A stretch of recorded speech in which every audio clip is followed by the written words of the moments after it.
फिर एक बार लालमन जी जब उसी रास्ते से जा रहे थे तब उन्हें एक लड़की नजर आई। शाम का समय था, करीब 5 बजे होंगे। नमस्कार दोस्तों, कैसे हैं आप लोग। आशा करता हूं कि आप सब लोग ठीक होंगे। मैं आपको आज एक ऐसी कहानी सुनाने जा रहा हूं जो एक सच्ची घटना है और ये घटना हमारे मध्य प्रदेश के छोटे से गांव की है। दोस्तों, ये घटना के बारे में मुझे एक 65 साल के वृद्ध आदमी ने बताया था। दोस्तों, उस आदमी का नाम है लालमन। लालमन जी का बचपन जंगलों में ही गुजरा है। वो पहले जंगलों में ही रहा करते थे। उनके माता पिता भी उन्हीं के साथ जंगलों में अपना जीवन व्यतीत कर चुके हैं। अब उनके माता पिता का देहांत हो चुका है और अब वो लोग गांव में ही रहते हैं। लालमन जी को पहले तंत्र मंत्र का थोड़ा बहुत ज्ञान था। उन्होंने हमें बताया कि हम किस तरह से साधना करते थे, जंगलों में इस तरह से अपनी रक्षा करते थे। और उनकी एक कहानी जो एक सच्ची घटना है और उन्हीं की जिंदगी की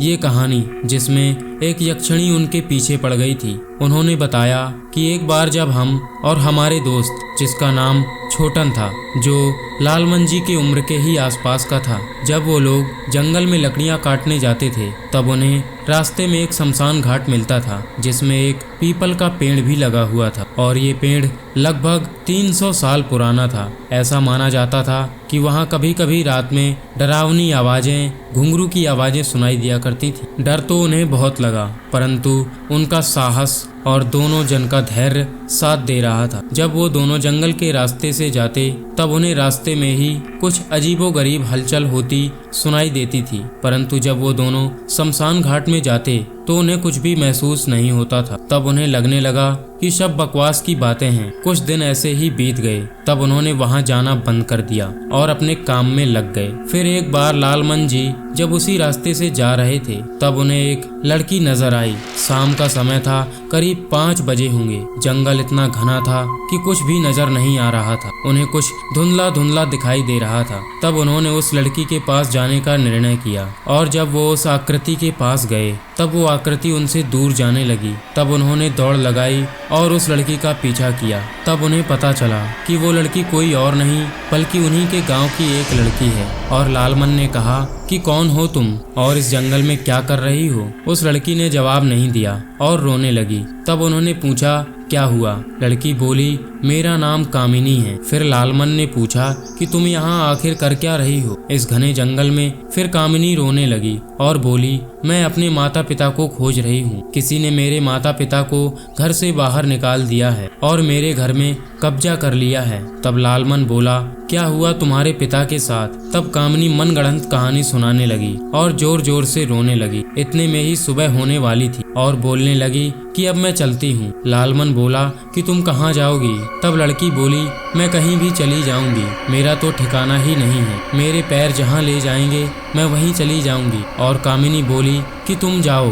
कामिनी का रूप इतना मनमोहक था, आकर्षक था कि कोई भी व्यक्ति उसके सम्मोहन में खिंचा चला आए तो लालमन की औकात ही क्या थी। फिर लालमन वहां से चल दिया और वहां से कामिनी भी चली गई। कुछ ही घंटों में सुबह हुई और लालमन अपने काम में लग गया। फिर काम करते समय उसे जब दोपहर में वो खाना खाने के लिए बैठा तब उसे कामिनी का ख्याल आया। वो एक पेड़ के नीचे बैठा था और हवा धीरे धीरे चल रही थी। मंद मंद एकदम ऐसा लग रहा था मानो कोई उसे झूला झूला रहा हो, ऐसी हवा चल रही थी।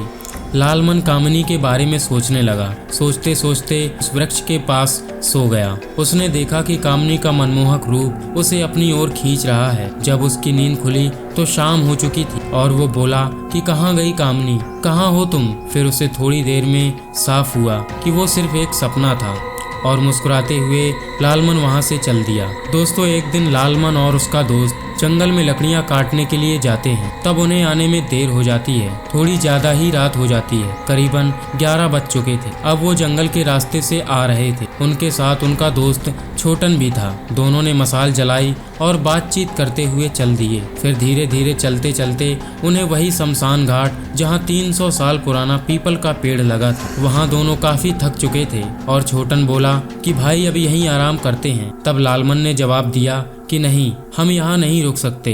तब छोटन ने कहा कि क्यों, हम यहाँ क्यों नहीं रुक सकते। लालमन ने कहा, यार ये तो शमशान घाट है और कितना डरावना लग रहा है, यहाँ पर हम कैसे रुक सकते हैं। तब छोटन ने कहा कि डरता क्यों है भाई, कुछ नहीं होगा। तब लालमन ने कहा कि नहीं नहीं, हम यहाँ नहीं रुक सकते। छोटन कुछ सोचते ही बोला कि डरने की कोई आवश्यकता नहीं है, हम यहाँ पास में कुछ देर तक ही रुकेंगे और यहाँ से थोड़ी देर में चल देंगे। मैं बहुत थक गया हूँ और मेरी हिम्मत नहीं है कि मैं आगे चल सकूं। तब लालमन ने कहा, ठीक है भाई, थोड़ी देर रुक लेते हैं। फिर दोनों ने आराम किया और उसके कुछ ही देर बाद उन दोनों के साथ ऐसी घटना घटी जिसे जानने के बाद आपकी रूह कांप जाएगी। तो दोस्तों, क्या हुआ लालमन और उनके प्यारे दोस्त छोटन के साथ। दोस्तों, इस डरा देने वाली कहानी का पहला भाग यहीं पर खत्म होता है और इस कहानी का दूसरा पार्ट जल्दी इस चैनल पर आएगा, तो चैनल को सब्सक्राइब करके जरूर से रखना। हम मिलते हैं आपसे अगली वीडियो में।